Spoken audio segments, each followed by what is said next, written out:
What's up everyone? Welcome to my YouTube channel.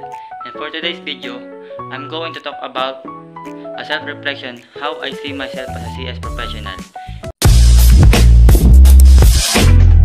Before we start, ako nga pala si John Jarias M. Salarda, o mas kilala bilang Jazz. And wag na natin patagalin pa, let's go! So hi guys, ako nga pala ulit si John Jarias M. Salarda, at pwede nyo rin naman ako tawagin na si Jazz.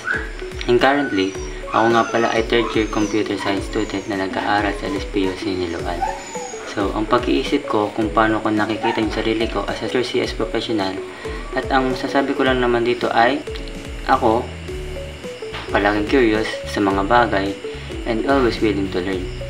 Siyempre, hindi naman din ako expert sa pagkagawa ng code, or sa pagbubuo ng systems and projects, pero yung mga past projects and ginawa ay tinulungan ako para mag-grow.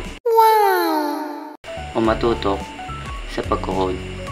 At nakikita ko yung sarili ko na gumagawa ng solusyon na makakatulong sa ating mga community, kahit yung mga simpleng apps lang or systems na pwedeng magamit nila.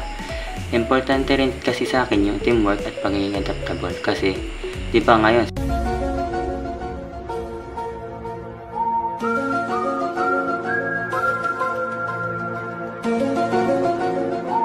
panahon natin, mabilis magbago ang technology, and I want to keep improving with it.